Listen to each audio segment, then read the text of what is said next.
Obrigado, Tony. Obrigado pela presença de todos. Muito boa noite. Que todos estejam muito bem. E com certeza hoje a gente está melhor ainda porque estamos juntos, né, se vendo e estamos bem acompanhados. Então a gente vai elevar o nosso pensamento, vai pensar lá na nossa casa. Para quem conhece, vai pensar lá no salão, onde a gente faz as nossas palestras. E a gente vai se conectar com o nosso protetor individual, com a equipe que cuida do trabalho da casa e mais com Jesus, pedindo para que todos estejam conosco. E antes de pedir, agradecer a nossa vida, agradecer a nossa saúde, agradecer a proteção que todos estamos tendo e pedir para que as bênçãos de Jesus sejam espalhadas por esse planeta que passa por um momento bastante conturbado e que a gente possa aurir forças, melhorar a nossa fé, nossa alegria e nossa paz, justamente com esse bálsamo que o nosso Mestre consegue enviar para a gente através dos seus mensageiros. Pai nosso que estais nos céus, santificado seja o vosso nome, venha a nós o vosso reino. Seja feita a vossa vontade, aqui na terra como em toda parte. Pão nosso de cada dia nos dai hoje, Pai, e perdoa as nossas ofensas, assim como nós perdoamos a quem nos tem ofendido. Não nos deixeis cair em tentação, mas livra-nos, Senhor, de todo mal. Que assim seja, graças a Deus.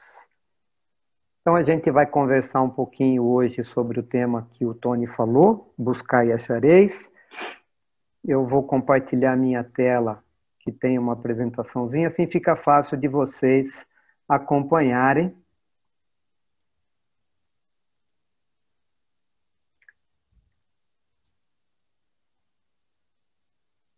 Então, esse tema está no capítulo 25 do nosso Evangelho, do Evangelho segundo o Espiritismo, e ele tem temas correlatos nos outros dois capítulos, né? Mas eu acabei juntando as outras ideias juntos aqui, né, para a gente poder discutir. Então, na verdade, né, lá no capítulo 7 do Evangelho mesmo, né, do Evangelho canônico, nos versículos 7 a 11, tem uma frase, e eu juntei outras, que é: pedi e se vos dará, buscai e achareis, batei à porta e se vos abrirá. São frases, né, que Jesus disse, os discípulos transcreveram para o Evangelho, e são tratados nesses 3 capítulos, né, porque tem uma coisa interessante para a gente discutir, que é o que Jesus está querendo dizer com aquilo e de quem que é a ação que Jesus está cobrando. Pedi e se vos dará, buscai e achareis, batei à porta e se vos abrirá. Olha que interessante. A ação individual, ou seja, a nossa ação, vem sempre antes da reação, sempre antes da resposta. O que significa que Jesus queria exemplificar e nos ensinar que a gente vai receber sim, mas antes a gente precisa fazer. Isso significa que a gente precisa ter atitude na vida, muito mais do que esperança. E essa esperança, gente, é no sentido de esperar, ou seja, sentar e achar que a natureza vai fazer alguma coisa. Isso não nos leva a nada. O que Jesus está ensinando aqui é que ele está cobrando a nossa ação. A gente precisa fazer alguma coisa. E tem uma analogia com outras, né, das frases. Então, por exemplo, ajuda-te que o céu te ajudará, está muito ligado com buscai e achareis. No fundo, essas 4 frases, né, estão ligadas ao princípio da lei do trabalho e da lei do progresso. Afinal, progresso é filho do trabalho. E o trabalho é a lei que faz com que a gente coloque em ação as forças da nossa inteligência.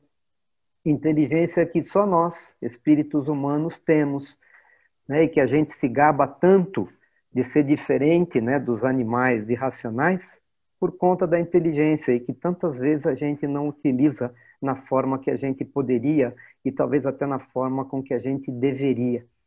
Então, só para a gente gravar, progresso, o filho do trabalho, e o trabalho é ação das forças da nossa inteligência. No livro Estudos Espíritas, o espírito Joana de Ângeles, né, fala que o trabalho é lei da natureza, mediante a qual o homem forja o próprio progresso. Olha que interessante. O trabalho se apresenta para a gente, nós seres humanos, como meio da gente se elevar e também como expiação. As dificuldades físicas e materiais do trabalho servem para a nossa elevação, mas servem para que a gente também acerte questões que a gente está trazendo de nossas múltiplas encarnações. Ela lembra que se não fosse o trabalho, nós, homens e mulheres, ou seja, nós seres humanos, permaneceríamos na infância primitiva. E faz todo sentido, né? Porque se a gente tiver tudo na mão, a gente não precisa, como se diz na gíria, se mexer. Eu não preciso fazer nada. Então, trabalho é necessidade. Na infância espiritual da gente, né, da nossa humanidade, nós aplicamos a inteligência para fazer o quê? Achar alimento, né, para se preservar, fazer roupa, descobrir um modo de você conseguir sobreviver em relação a animais muito maiores do que você, né? Só que Deus nos deu, junto com a inteligência, esse desejo incessante de buscar o melhor, que é o que está escrito na lei do progresso. E isso nos impele à pesquisa dos meios para melhorar a nossa posição na vida. Isso nos leva a descobertas, a invenções, a suprir aquilo que nos falta. Meio de elevação, o trabalho nos elevando, né? O trabalho fazendo com que a gente coloque a inteligência a serviço da nossa necessidade. E aí, com o tempo, as necessidades do corpo são substituídas pelas do espírito.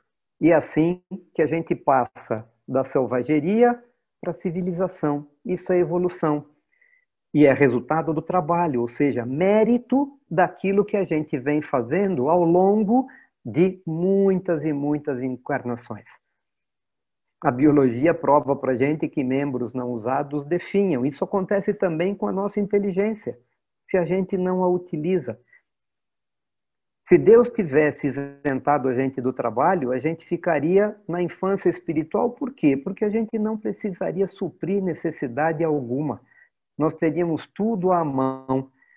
Isso ia embutir a nossa inteligência. E a gente precisa usar, a gente precisa desenvolver, a gente precisa colocar essa inteligência a serviço da humanidade.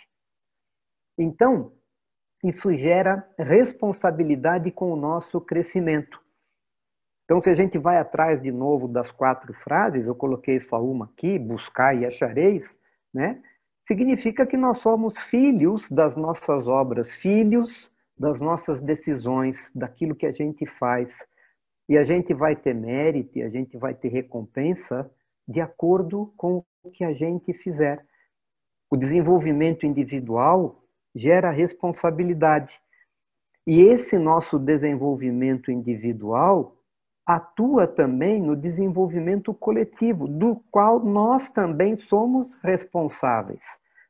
Lá no Evangelho tem uma frase bonita que diz assim: os espíritos não acorrem a poupar o homem ao trabalho das pesquisas, trazendo-lhe já feitas e prontas a ser utilizadas. Lógico, eles esperam o nosso trabalho, espera a nossa atitude, espera que a gente faça, que a gente dê o primeiro passo. E lá no livro dos médiuns, os espíritos reforçam uma coisa interessante. Eles dizem: toparás com pedras, olha e afasta-as tu mesmo. Nós te daremos a força necessária se a quiseres empregar. Ou seja, nós teremos dificuldades, nós teremos problemas na vida, mas essas dificuldades e esses problemas são nossos. Nós teremos que resolver. E nós vamos receber de todos os nossos espíritos amigos o que está escrito aqui: força necessária para quê? Para afastar as pedras. A gente não vai conseguir que eles desçam aqui e façam o nosso trabalho. A gente vai conseguir que eles nos deem essa força para que a gente, empregando o nosso esforço, empregando a nossa inteligência, a gente consiga resolver os nossos problemas. E aí a gente vai para o outro lado interessante, que é, tudo bem, nós temos inteligência, a gente precisa usar a inteligência, e o Espírito Hamed, no livro Um Modo de Entender, do Francisco do Espírito Santo, fala num capítulo sobre sintonia, lembrando-nos que tudo no universo vive em regime de afinidade, que nada é ocasional, ou seja, nada por acaso, tudo tem uma causa, e uma causa inteligente. E que a nossa posição na vida é fruto do nosso livre-arbítrio, ou seja, resultado de todas as escolhas que nós fizemos.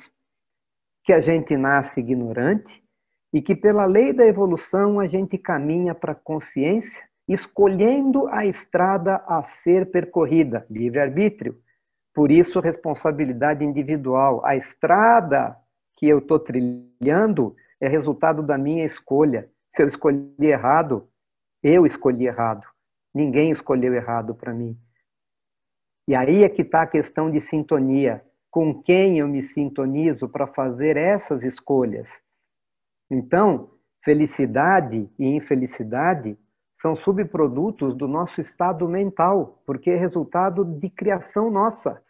Com quem a gente sintoniza? Com o que a gente sintoniza?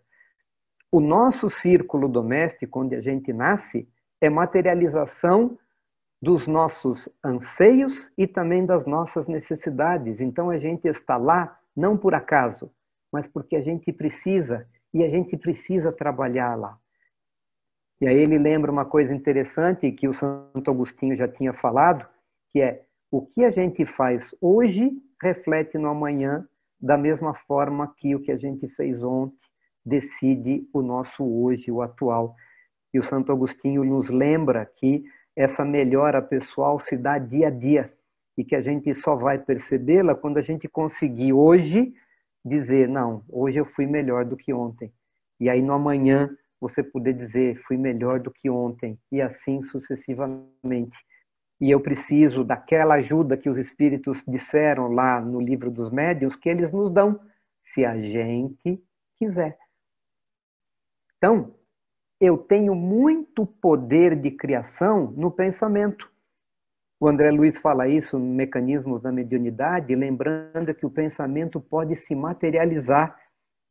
Eu acho interessante porque ele diz: o pensamento pode se materializar. Eu diria: o pensamento se materializa, por isso a gente tem que tomar um cuidado enorme com o que a gente mentaliza. O pensamento tem poder criador. E inteligência, para usar lá no trabalho, é isso. Pensamento usado com inteligência. Livre-arbítrio usado com inteligência. Para criar o quê? Para criar o meu futuro, para criar a minha felicidade, para escolher a melhor estrada para mim. E aí, nossa mente precisa ser um lugar de boas ideias. Nossa mente precisa ser um lugar de bons pensamentos. Qual é o poder que está por detrás? A gente pode tudo com o pensamento. A gente pode tudo, mas a gente precisa de rumo. Porque senão eu não escolho legal a minha estrada. Então, eu preciso ter bons pensamentos. E esse rumo eu consigo lembrando de Jesus no orai e vigiai. Meu pensamento para fazer as melhores escolhas possíveis. Porque a gente pode, porque eles estão sempre do nosso lado, sempre preparados para nos ajudar, mas eles não podem interferir. Eles só podem fazer o que a gente pede. Por isso a primeira frase: pede e vai obter. Mas você tem que ter a ação. Você não pode ficar sentado, né? Então, drama ou realidade, aflição ou serenidade, escuridão ou luz, tristeza ou alegria, é uma questão de postura, gente. Está ligado ao nosso modo de sentir, ao nosso modo de pensar e principalmente ao nosso modo de agir. Lembra no começo que eu falei? Ação, é isso que Jesus está esperando da gente, não inércia, ação. Então, gente, pensamento é vida. Felicidade é resultado de construção. Felicidade não é questão de sorte ou azar. Felicidade não é questão de onde você nasceu ou caiu. Felicidade não é algo que aparece como resultado de jogo de loteria.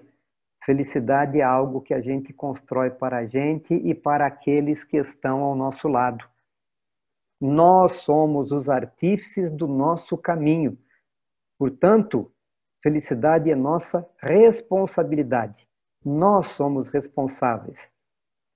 Talvez muitos de vocês já tenham visto alguém falar da história do copo meio cheio ou meio vazio. É uma questão de atitude. Se eu olhar sempre a vida com o copo meio vazio, eu não vou ser feliz.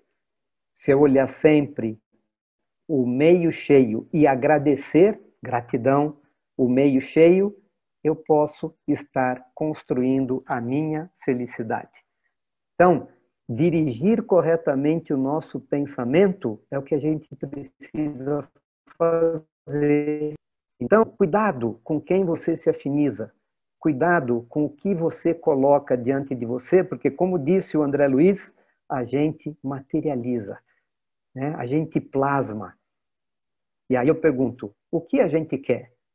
A gente quer ser feliz ou a gente não quer ser feliz? Porque se a gente quiser ser feliz, é isso que a gente tem que mentalizar e a gente tem que trabalhar. Porque mentalizar é esperar. E a gente precisa agir, trabalhar para conseguir isso. E aí, gente, lembrar que nós vivemos em nossas construções. Lembra? Pensamento é vida, felicidade é resultado de construção. Somos artífices do nosso caminho. E cuidado com aquilo que você coloca como rumo. Tudo o que a gente precisa vai ser dado. Mas a gente precisa o quê? Fazer a nossa parte. Agir e não esperar. Inércia não nos leva a lugar nenhum. E lembrar que na nossa vida nós não somos espectadores, nós somos atores. Portanto, nós é que temos que fazer a nossa parte. E o que a natureza espera de nós? Esforço e disciplina. E o que a gente espera da equipe espiritual? Força, para que a gente consiga utilizar esse esforço e essa disciplina com inteligência e bem afinizado com os nossos amigos e não com aqueles que nos querem mal. Muito obrigado, gente. Boa noite. Fiquem com Deus. Espero que vocês tenham gostado. Espero que sirva e que a gente pense bastante nisso e que a gente seja realmente artífice da nossa felicidade.